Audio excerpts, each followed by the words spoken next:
खेडमध्ये मुसळधार पावसामुळे पूरस्थिती झाली निर्माण. सविस्तर वृत्त.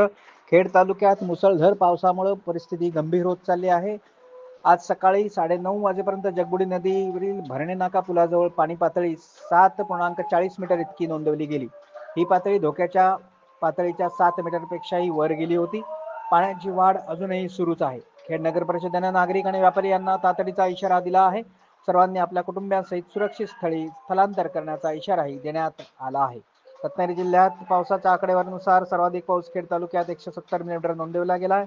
गेल्या 48 तासात खेडमध्ये तब्बल 340 मिलीमीटर पाऊस पडला आहे. खेड दापोली मार्गावर सुरू इंजिनिअरिंग भागात रस्त्यावरून वाहणाऱ्या पाण्याला वेग असल्यामुळे रस्ता बंद करण्यात आलेला आहे. रस्त्यावर पाणी आलं आहे म्हणून एकूणच सलग दुसऱ्या दिवशी खेड तालुक्यात कोकणात सर्वाधिक पावसाची नोंद करत नदी नाल्यांना पूर आला आहे.